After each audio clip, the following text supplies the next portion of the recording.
L'atelier chant libre, ça s'appelle chant libre parce que y a un axe très important qui est la liberté de chanter. Dans mon parcours, je suis allée étudier aux États-Unis quand j'avais 25 ans, de mes 25 ans à mes 28 ans. Et là-bas, j'ai découvert qu'il y avait une grosse différence culturelle entre chez nous et chez eux. Et que chez eux, aux États-Unis, il y avait une liberté d'exister, de chanter, de se tromper, de prendre de la place, qui n'existe pas chez nous, ou en tout cas que moi, je n'avais pas assez rencontré dans mon parcours. Là-bas, j'ai pris conscience que dans ma vie, malgré toutes mes années d'études de chant, j'avais toujours pas pris l'habitude de chanter devant d'autres personnes. J'avais pas encore accepté l'idée de chanter pendant un temps pas bien, avant d'apprendre à chanter mieux, de me tromper, de chanter fort. Et là-bas, comme tout ça, ce sont des choses qui ne sont pas des barrières, eh bien, ma voix a commencé à s'ouvrir et à se libérer. Donc, c'est ça que j'ai eu envie d'apporter quand j'ai commencé à enseigner en France.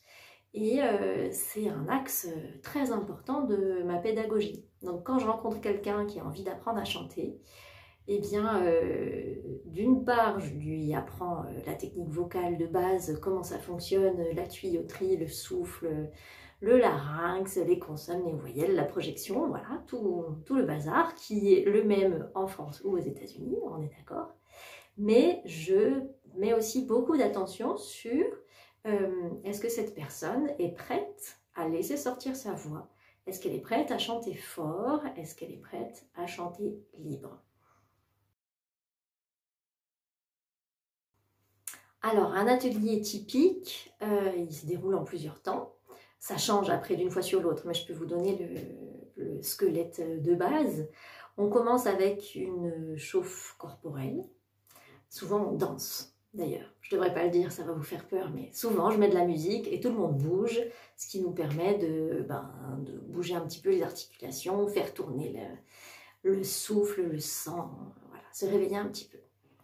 Et puis, en général, chaque semaine, j'explique une notion de technique vocale. Donc, ça peut être la voix de tête contre la voix de poitrine, le voile du palais, le soutien, voilà.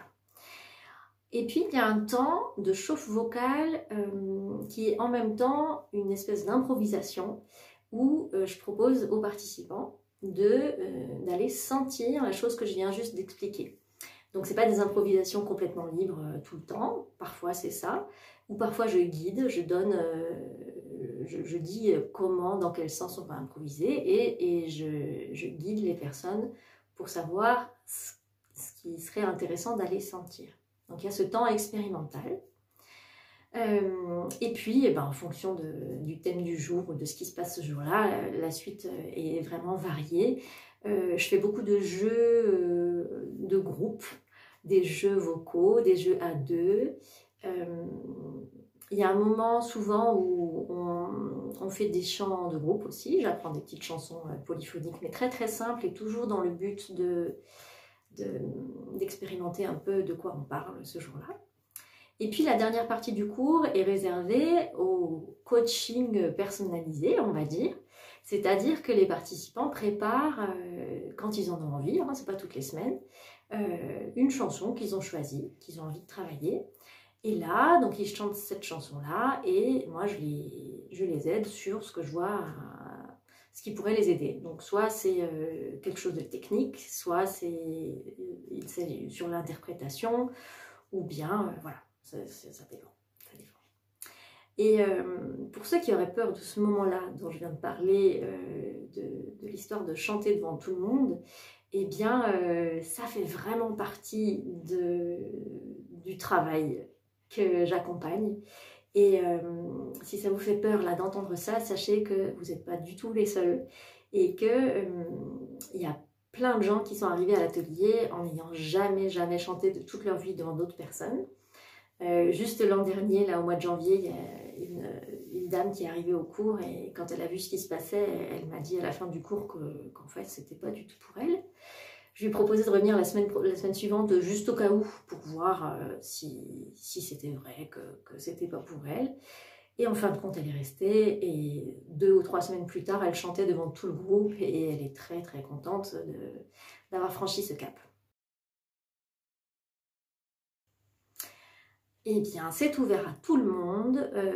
Ça se passe le lundi de 12h15 à 13h45 dans une petite salle qui est juste à côté des Halles Bocuse. Et pour s'inscrire, il suffit de cliquer sur le petit bouton qui est à côté de cette description. Si vous avez d'autres questions, vous n'hésitez pas à écrire à l'adresse mail des chantiers musicaux et je répondrai à toutes vos questions. À bientôt!